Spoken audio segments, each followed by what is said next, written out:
And I'd be lying to you if I said that traitors did not make my heart race last night.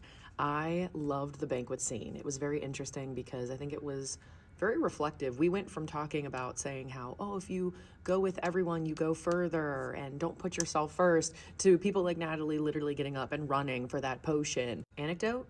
Anyway, I actually felt that Lisa pulled off the brooch situation perfectly. It was just ironic. It was the kiss that what Yam Yam focused in on. And it was a little bit of a bummer because that was ultimately like the nail in Lisa's casket. Now, I am really not mad at Rob or Candace. I just think that we're playing a dangerous game now. Rob, in aligning with the faithfuls so hard and really kind of speaking out and leading that charge, I think that's drawn a lot of attention to him. And I don't really know how you would play this game because it kind of seems like anytime someone talks, they are now the target.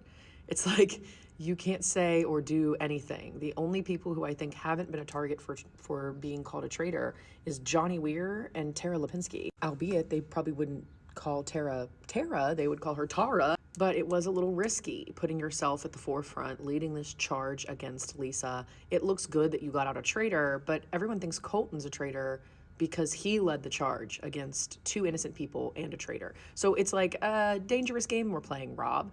And I do think that he really comes off as a faithful to the faithfuls, but now they're starting to look elsewhere. And good for Johnny Weir. Johnny Weir, you're so brilliant.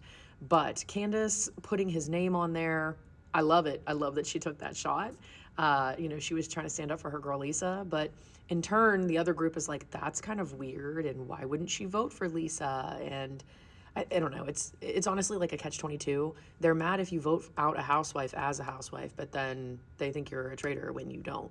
And listen, I'm going to say the quiet thing out loud that's not going to be very popular, but I know that Traitors is a game where we're trying to work together. But at the end of the day, I'm for me, okay? That's probably why I'm a Slytherin. So I don't necessarily judge Rob for making the decisions he made because Rob is playing Rob's game. And I think Candace really at this point is like, good, I'm gonna play mine. Yes, good, girl, good. Yeah, at this point, yeah, we were good to work together to get to where we got. But at a point, you're gonna have to turn around and think about the end game. And you're gonna have to do something that alludes to you being faithful to the point where you're standing around that fire and everybody thinks that you're a faithful. Probably be a part 2.